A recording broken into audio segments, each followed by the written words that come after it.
Okay, this is an introduction for the first lab that we're going to do, and at this point we really haven't covered a whole awful lot of physics yet, so the whole point of this lab is to get familiar with the program that we're going to use.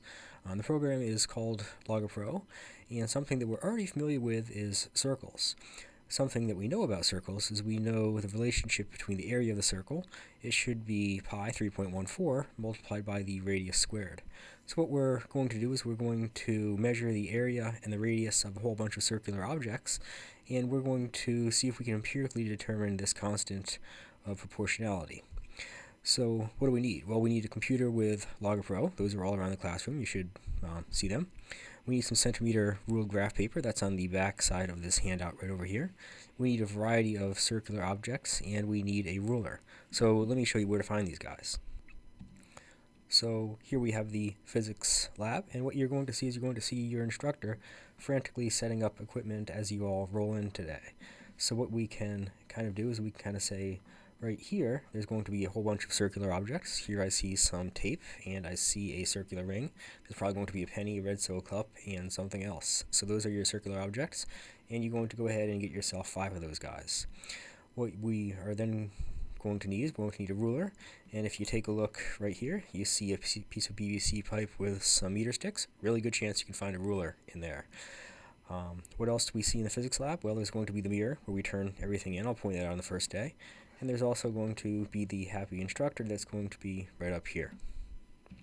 Now, what do we do with these objects? Well, we're going to measure them. Something I will note is you're probably going to be in a lab with 3 or 4 people, and not everyone needs to measure all the objects. So if there's 4 people on there, you can kind of divide and conquer. One person can do maybe something like the penny.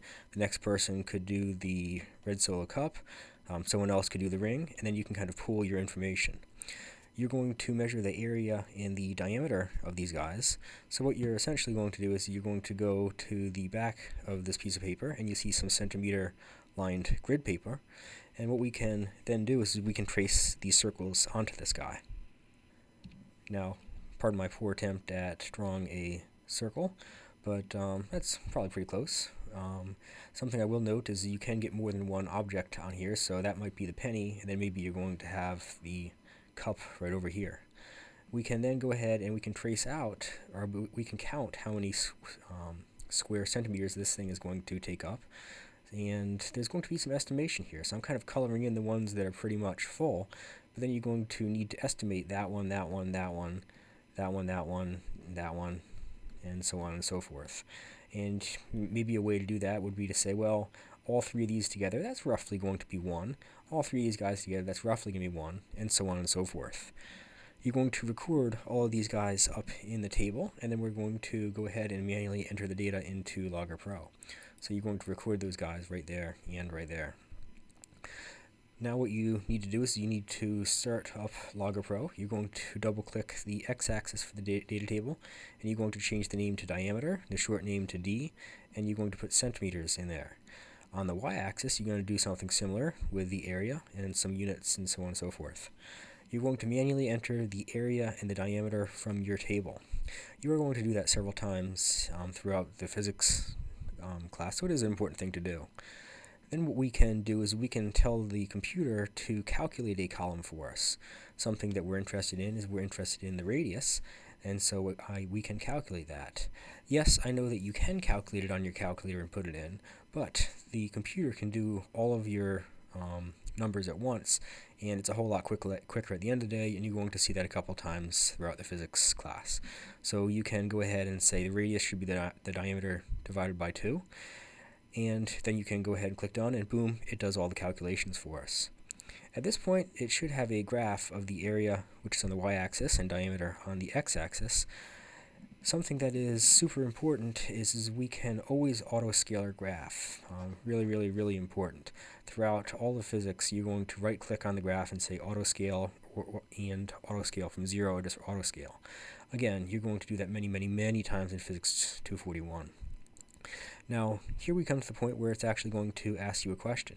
If you see this question mark right over there, I am looking for ink on the paper. Anytime you see a question mark, the words compare, describe, analyze, something like that, I am looking for an answer right there. Please don't leave that blank. Then we can go ahead and mess around with this data. More importantly, we can go ahead and we can choose curve fit, and it says to choose a power fit, and it says to set the power equal to 2. Again, kind of what we're trying to do is we're trying to say the area should be equal to the pi multiplied by the radius squared. There's the power fit for 2. This is on the x-axis, this is on the y-axis. The coefficient right there, well, it should look a whole awful lot like something just right over there. It says to calculate the percent difference between the expected value and the actual value. We know that the value should be 3.1415, so on and so forth. Your value is not going to be 3.1415. Maybe it's going to be 3.21, or maybe it's going to be 3.11 or 3.09. There's always going to be measurement error. That's just a fact of the matter. So go ahead and calculate the percent difference, and please do show your work. Here we see a magic word. That magic word is account for. So what I'm looking for is I'm looking for ink on the paper. Once you're done with the lab, don't forget you need to take it home and write an abstract, and I will show you where to find all that on the very first day. A few more things that I wanted to note is let's talk about the computers really quick. I said the program is Logger Pro, and where do you find that, and how do you access the computers? Well, first of all, to access the computers, there is no password on them.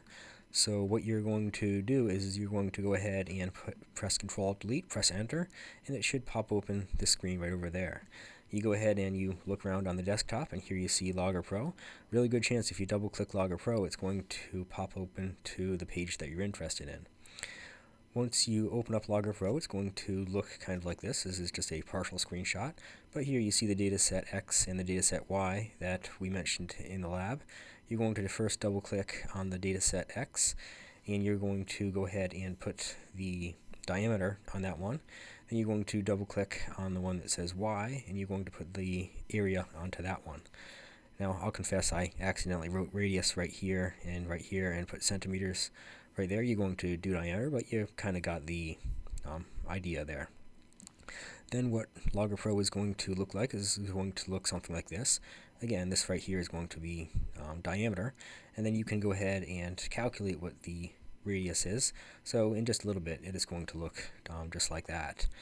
Then you're going to have some data that's going to look like this, and you can kind of see it looks more or less like you would expect because this is perfect data, and it's going to go up like a quadratic.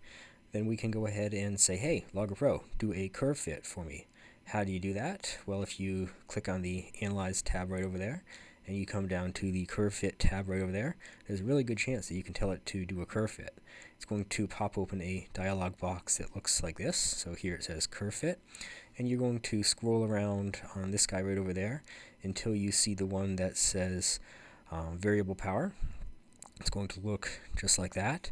Once you go ahead and you select this little box right there, it's going to say, hey, what do you want the power to be? Right down there, you're going to set the power equal to 2.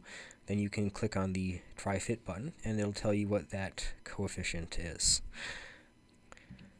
I'm pretty sure that's everything I wanted to tell you, so I look forward to seeing you in lab.